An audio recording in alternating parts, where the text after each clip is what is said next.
హి ఓం నమ శివాయ్. ఓం నమ శివాయ్. ఓం శ్రీ భద్రకాళీ సమేత వీరభద్రస్వామిని నమో నమః. మాతృ పితృభ్యో నమః. ఆచార్య అతిథిభ్యో నమః. శ్రీమాత లలితా త్రిపుర సుందరయే నమో నమః. శివశక్తి స్వరూపులారా, మనం చాలా మంత్రయోగాలు తంత్రయోగాలు విధిగా చెప్పుకుంటూ వస్తున్నాం. అయినప్పటికీ కూడా చాలా మంది దివ్య దృష్టి మంత్రములు మరియు విశేషమైన మంత్రములు అందించమని చెప్తున్నారు. ఇవి శాస్త్రం అనుసరించి చెప్పబడిన మంత్రములు. ఎందుకంటే దివ్య దృష్టి అన్నది ఒక విశేషమైన యోగము. ఆ యోగము గురించి ఇంతకు ముందు చాలా ప్రసంగాల్లో చెప్పుకుంటూ వస్తున్నాం. మన ఆధునిక భౌతిక ప్రపంచంలో విజ్ఞానం అనుసరించి సెన్సెస్ అనేవి ఫిఫ్త్ గా ఉంటాయి. సిక్స్త్ సెన్స్ వచ్చే వారికి గమనాగమనములు తెలుస్తూ ఉంటాయి. అంటే వెళ్లేదారి మంచిదా చెడ్డదా, చేసే పనిలో మనకు లాభం ఉంటుందా లేక ఏదైనా నష్టం జరుగుతుందా లేక విపత్కర పరిణామాలు ఏమైనా సరే ముందుకు ఉన్నాయా అని తెలుసుకోవడం. ఇక సెవెంత్ సెన్స్ అనేది దానికి పరిష్కారం కూడా మనమే చెప్పడం. ఇంతవరకు విజ్ఞానం చూడగలుగుతుంది. గాని వైదిక విజ్ఞానము 16th ఆఫ్ సెన్సెస్ 16 సెన్స్లు ఉన్నాయని చెబుతుంది. 16 సెన్స్లు ఎవరికైతే ఉంటాయో అతని పరమాత్మ గాను, 15 సెన్స్లు ఎవరికి ఉంటున్నాయో అతను మహావిష్ణువు గాను, 14 సెన్స్లు ఎవరికి ఉంటున్నాయో అతను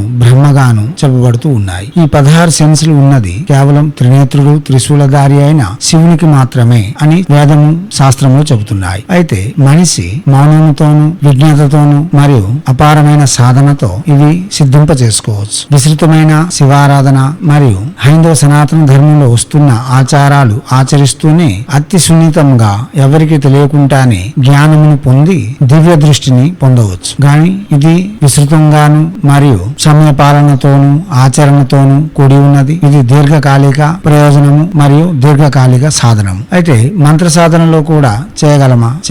అయితే దీనికి మనం ప్రయత్నం చేస్తూ చేయవలసి ఉంటుంది. ఇప్పుడు చెప్పబోయే మంత్రము మీరు రోజుకి 1122 సార్లు పఠనం చేసి 22 రోజులు ప్రయత్నపూర్వకంగా చేయండి. ముందు ఉండేదానికి ఈ రోజు ఉండేదానికి వ్యత్యాసమేటో మీ అంతటి మీరే తెలుసుకొని ఇంకా చేయాలి అన్నప్పుడు ఇంకా చేయండి. గాని ఈ సాధన చేసే వాళ్ళు తప్పనిసరి శివుని యొక్క ఉపాసకులై ఉండి శివుని నిరంతరం ఆరాధన చేస్తూ శివనామములను లేక పంచాక్షరి జపం చేస్తూ శివుని యొక్క విధులందు ఉంటూ ఈ మంత్ర జపం చేయడం వలన తప్పక లభించగలదు. అతి శీఘ్రంగా లభిస్తుంది, విశేషంగా లభిస్తుంది. దివ్య దృష్టి అన్నది శిష్యుడు గురువుకు చూడలేడు, గురువు మాత్రం శిష్యునికి చూడగలడు. దివ్య దృష్టి అనే ప్రశ్న వచ్చేసరికి అక్కడ అర్హత యోగ్యత అనుసరించి ఉంటాయి. ఈ ప్రయత్నం చేసే వారికి ఎంతో కొంత వస్తుంది. దానిని మనం కొంచెంగా అభివృద్ధి గావించుకుంటూ ముందుకు సాగవలసి ఉంటుంది. దివ్య దృష్టి మంత్రం ఇచ్చేవారు, దివ్య దృష్టి గురించి ప్రయత్నం చేసేవారు గురువుల వద్దకు వెళ్లేటప్పుడు ఆ గురువుకి ఉందా లేదా అని అడగవలసిన అవసరం లేదు. ఒకవేళ గురువుకి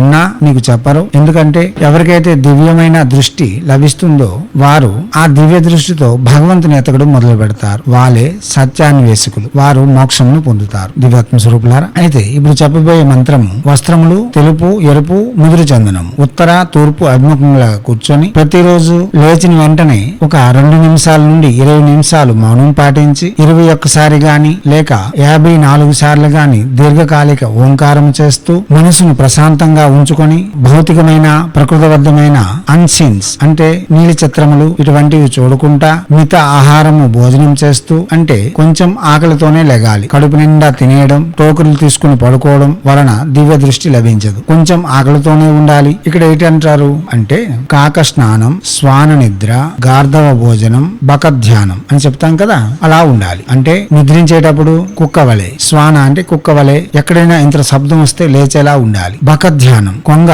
ధ్యానం చేస్తూ ఉంటుంది గాని పక్కలెళ్ళి చేప వెళ్తే టటక్కన మింగేస్తుంది. అలా మనం నిత్యకృత్యములు తీర్చుకుంటూనే ధ్యానంలో నిమగ్నై ఉండాలి. కాక స్నానం కాకి వలె స్నానం చేయాలి. గంటలు బాత్రూమ్ లో దూరిపోయి ఉండడం వల్ల సాధకులకి సాధన అబ్బదు. ఏ సాధన అయినా సరే వారి వంటికి పట్టదు. గార్ధవ భోజనం గాడిద ఎలాగైతే ఇది మంచిది అది చెడుది, ఇది తింటాను అది తినను అనుకుంటా ఆమెకి ఏమి దొరికితే అవి తింటుందో ఈ సాధకుడు కూడా అలాగేనే ఉండాలి. ముందు జిహ్వ చాపల్యమును పోగొట్టుకోవాలి. అంటే పలాని రుచి అయితేనే నేను తింటాను లేకపోతే తినలేను అని మాట రాకూడదు. తర్వాత శ్రవణ చాపల్యం అనగా చెవులకు వీణుల విందైనదే వింటాను లేక వినను అనకూడదు. నాసికా చాపల్యము మంచి వాసనలోనే ఉంటాను దుర్గ దుర్గంధంలో ఉండలేను ఈ పరిస్థితి నుండి అధిగమిస్తూ ఈ మంత్ర జపం చేయడం వలన అతి శీఘ్రమైన ఫలితములు పొందగలరు. కేవలం మంత్రం వల్లవేసి ఏదో బాకీ ఉండి అప్పు తీర్చినట్టుగా చేస్తే ఎటువంటి ప్రయోజనం ఉండదు. దివ్యాత్మ స్వరూపులారా, ఈ మంత్రము రోజుకు 3 పూటలు పూటకి 1022 చొప్పున జపం చేయడం వలన ఇంకా విశేషమైన ఫలితములు ఇవ్వగలదు.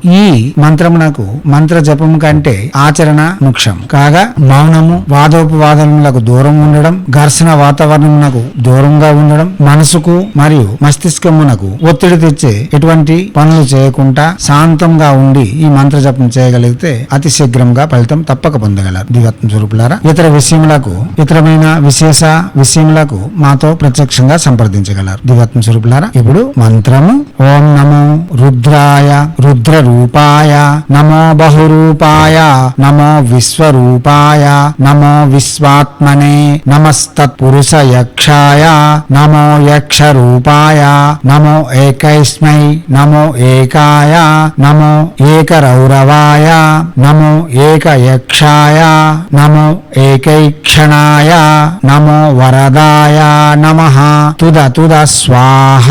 మంత్రం మరోసారి ఓం నమో రుద్రాయ రుద్ర రూపాయ నమో బహురూపాయ నమో విశ్వరూపాయ నమో విశ్వాత్మనే నమస్తత్పురుష యక్షాయ నమో యక్ష రూపాయ నమో ఏకైస్మై నమో ఏకాయ నమో ఏకరౌరవాయ నమో ఏకయక్షాయ నమో ఏకైక్షణాయ నమో వరదాయ నమః తుద తుద స్వాహ.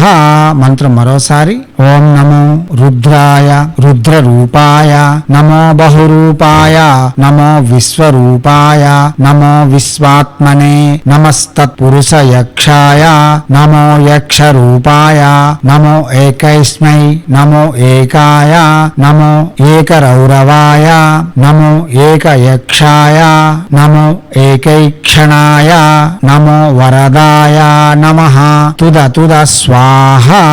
దివ్యాత్మ స్వరూపులారా, ఏ మంత్రమైనా వాచక జపమే చేయాలి, మానసిక జపం పనికిరాదు. ముందు ప్రసంగాన్ని వినండి, ఓపికతో నేర్చుకోండి, తర్వాతే సాధనలు చేయండి. లేదా గురువులను సమీక్షించి గురువు యొక్క అధిపాగ్యంతో ఉంటూ చేయడం అన్నది చాలా విశేషమైన ఫలితములు ఇవ్వగలదు. దివ్యాత్మ స్వరూపులారా, చేయండి, చేసి తగ్గ ఫలితములను పొంది ఎనలేని ఆనందములతో మనస్కామ్య సంపూర్ణముతో ఆనందకరమైన భోగయుక్తమైన ఐశ్వర్యయుక్తమైన జీవితం కొనసాగించేందుకు కావలసిన నిర్మాణాలు మీ చేతులారా నిర్మించుకోవడంతో పాటు హైందవ సనాతన ధర్మ ఋషులు మనకు అందించిన విద్యలు వినియోగించుకోవడంలోను భారతీయ సంస్కృతి సాంప్రదాయాలు కాపాడడంలో ముందంజలో ఉండాలని కోరుతూ ఎప్పుడు మీ సేవలో రత్నశ్రీ హిందూ సేవ సమాజ్ ఆచార్య భీమసింగ్ రవికుమార్ ఆర్ ఆఫ్ నిఖిలానంద సాగర్ మహారాజ్.